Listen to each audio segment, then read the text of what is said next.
What's up? This is MC. Sa videong to, ang pag-aaralan natin ay kung paano kinukuha or inaalam yung least common multiple or LCM ng tatlong given na numbers. Sa ating last 3 episodes ay pinag-aralan natin ang iba't ibang method sa pagkuha ng LCM. We have the listing method, prime factorization method, and the ladder method. At sa mga videos na yon, ang mga given lang na numbers ay dalawa. Sa video natin na to ay magkakaroon tayo ng mga sample questions kung saan meron tatlong given na numbers. At ang gagamitin natin na method ay ang ladder method.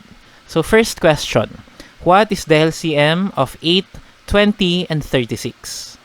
Yung gagamitin nating method ay not exactly the same as the method na ginamit natin nung dalawa pa lang yung given. So medyo i-alter natin ng onte at iibahin yung formula ng very slight lang naman. First step, pareho lang. Ililista lang natin yung mga given na numbers.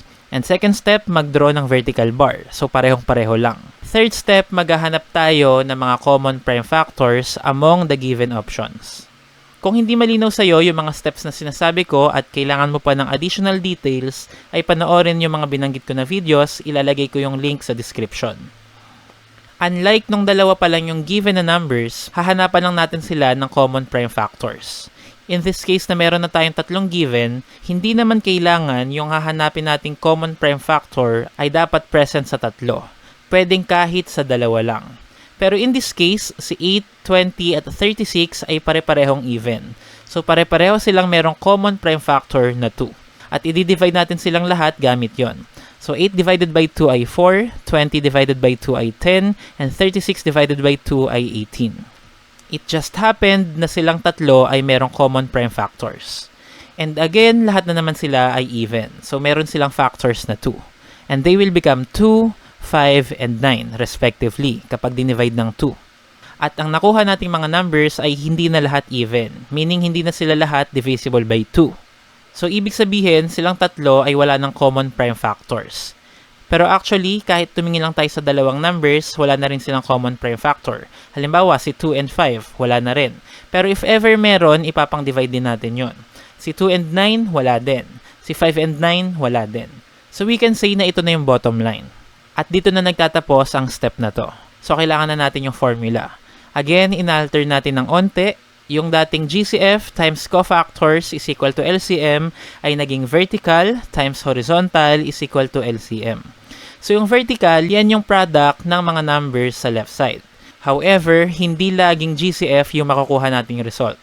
Nagkataon lang sa example na to na kapag minultiply natin yung dalawang 2, 4, yun yung GCF. Pero hindi yun laging ganun. Kaya inalter natin yung formula natin. At ganun din naman yung mga tinatawag natin na cofactors.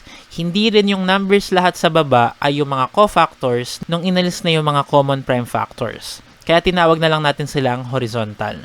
Pero halos ganun din naman. Kaya natin kinulayan ng blue at red para mas madali nating masundan. So ano ba yung mga nakapa-vertical? Dalawang 2. Ano naman yung mga naka-horizontal? 2, 5, and 9. So imumultiply lang natin lahat yan.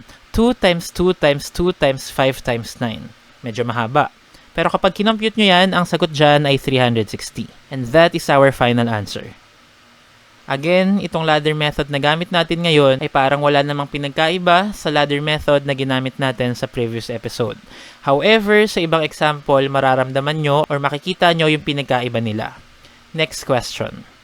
What is the LCM of 5, 6, and 7? First step, ilista muna natin sila at mag-draw ng vertical bar. Unfortunately, or probably fortunately, kasi iikli din pala, si 5, 6, at 7 ay walang mga common prime factors. Or kahit sinong dalawa sa kanila, walang common prime factor. So yan na ang ating bottom line. At kung sa-substitute natin yan sa formula, since wala tayong numbers na naka-vertical, horizontal lang yung meron tayo. 5 times 6 times 7. At kung ano yung product nila, yun na rin ang ating final answer, which is 210. So pwede rin tayong gumawa ng generalization na ginawa rin natin sa nakaraang episode.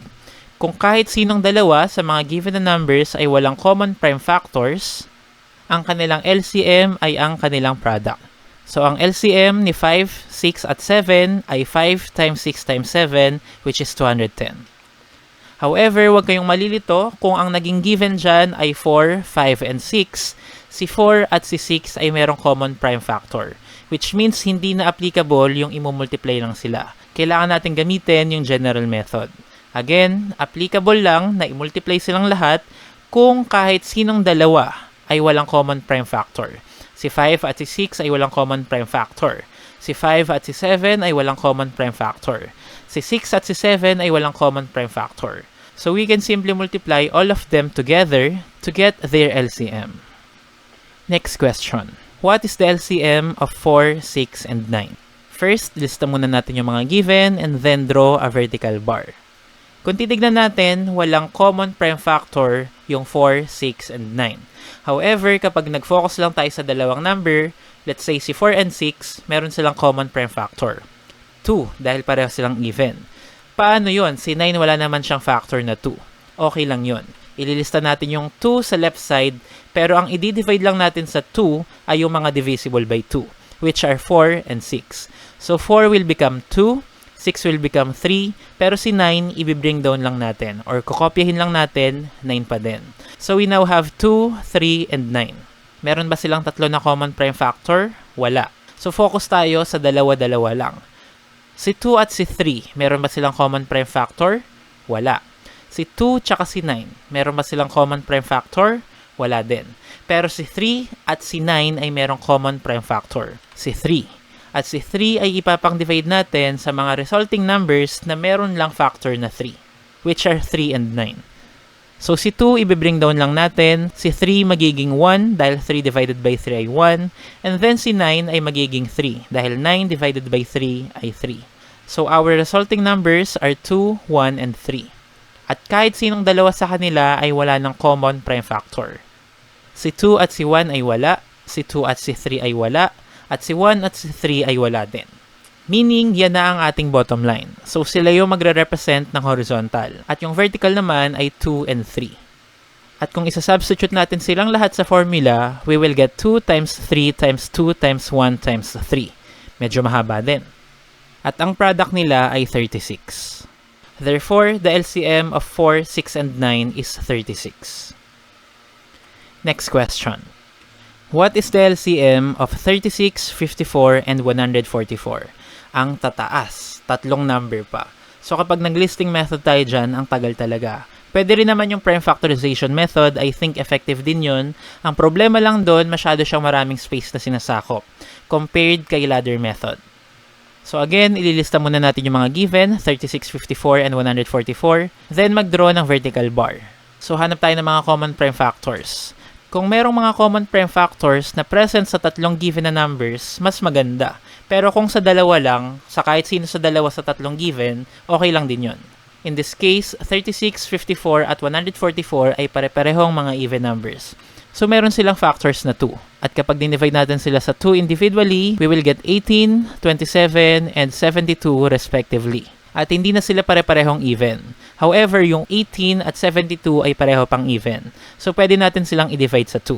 18 divided by 2 ay 9. Dahil si 27 ay hindi naman divisible by 2, i-bring down or kokopyahin lang natin. At 72 divided by 2 ay 36. So, we now have 9, 27, and 36. At isa na lang yung even. So, malabo na magkaroon ng common prime factor na 2. Meron ba silang common prime factor na 3? Yes. Actually, lahat sila. So, kapag dinivide natin sila sa 3 individually, we will get 3, 9, and 12, respectively. And again, pare-pareho pa rin silang divisible by 3. So, meron silang factors na 3. At kapag dinivide sila sa 3 individually, we will get 1, 3, and 4. At yan na ang ating bottom line. Since wala nang kahit sinong dalawa sa kanila na may common prime factor. Si 1 at 3, wala. Si 1 at 4, wala. Si 3 at 4, wala rin. So, yan na ang ating horizontal. Ang vertical natin ay 2, 2, 3. So, we will get the expression 2 times 2 times 3 times 3 times 1 times 3 times 4. Grabe ang haba. At kapag minultiply natin lahat yan, ang sagot ay 432. So, pwede nyo naman yan i-multiply mentally, kaya lang medyo mahirap. Pwede rin naman on your paper, or pwede rin naman gamit ang inyong calculator. Kahit ano dun sa tatlo ay okay lang naman. I hope na nasundan nyo yung method sa pagkuha ng LCM ng tatlong given na numbers. Pwede nyo kasi ito ma-encounter, let's say, sa mga quiz nyo, or para sa mga mag-e-exam like LET or CSE, ay possible din maka-encounter kayo ng ganito. At para naman sa next episode, ang pag-aaralan natin ay ang pagkuha ng LCM kung meron naman tayong mga given choices. Let's say multiple choice, A, B, C, D. Meron kasing technique na doon lamang applicable at maganda na matutunan nyo rin yun kasi makakasave kayo ng time at energy. Ilalagay natin yung link sa description, sa suggestion at sa dulo ng screen. Again, this is MC, always saying think more often. Thanks for watching and see you in my other videos. Bye-bye.